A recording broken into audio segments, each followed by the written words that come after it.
हरे कृष्ण। श्लोक 2। संजय उवाच दृष्ट्वा तु पाण्डवानेकं गूढं दुर्योधनस्तदा आचार्यम् उपसंगम्य राजा वचनम अब्रवीत्। অর্থাৎ সঞ্জয় বললেন, হে রাজন, পাণ্ডবদের সৈন্যসজ্জা দর্শন করে রাজা দুর্যোধন দ্রোণাচার্যের কাছে গিয়ে বললেন।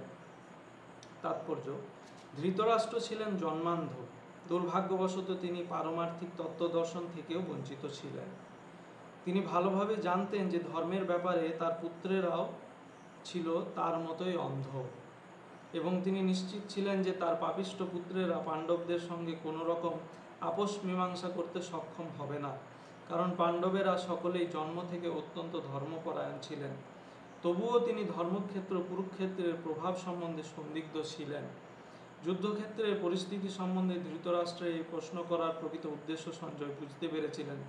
তাই তিনি নৈরাশ্যগ্রস্ত রাজাকে সাবধান করে দিয়ে বলেছিলেন, এই পবিত্র ধর্মক্ষেত্রের প্রভাবের ফলে তার সন্তানেরা পাণ্ডবদের সঙ্গে কোনো রকম আপোষ মীমাংসা করতে সক্ষম হবে না। সঞ্জয় তখনই ধৃতরাষ্ট্রকে বললেন যে তার পুত্র দুর্যোধন পাণ্ডবদের মহৎ সৈন্যসজ্জা দর্শন করে তার বিবরণ দিতে তৎক্ষণাৎ সেনাপতি দ্রোণাচার্যের কাছে উপস্থিত হলেন। দুর্যোধনকে যদিও রাজা বলা হয়েছে, তবুও সেই সংকটময় অবস্থায় তাকে তার সেনাপতির কাছে উপস্থিত হতে দেখা যাচ্ছে।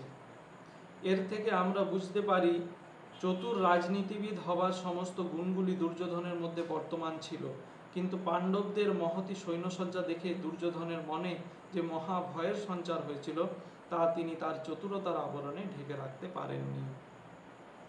এখানে তাৎপর্যে প্রভুপাদ বোঝাচ্ছেন যে ধৃতরাষ্ট্র জন্মান্ধ ছিল, কিন্তু পারমার্থিক তত্ত্বদর্শন থেকেও তিনি বঞ্চিত হয়েছিলেন, অর্থাৎ পারমার্থিক তার জ্ঞান কোনো রকম ছিল না।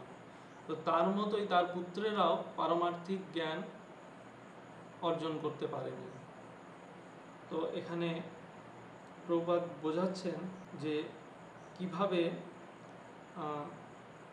ধৃতরাষ্ট্র যখন প্রশ্ন করছেন যে তার পুত্রেরা পাণ্ডুপুত্রদের সাথে আপোষ মীমাংসা করবে কিনা, তখন সঞ্জয় তাকে বলছেন যে এই যে ধর্মক্ষেত্র কুরুক্ষেত্রে, এইখানে কোনো রকম কৌরবরা পাণ্ডবদের সাথে কোনো রকম আপোষ মীমাংসা করবে না। হরে কৃষ্ণ।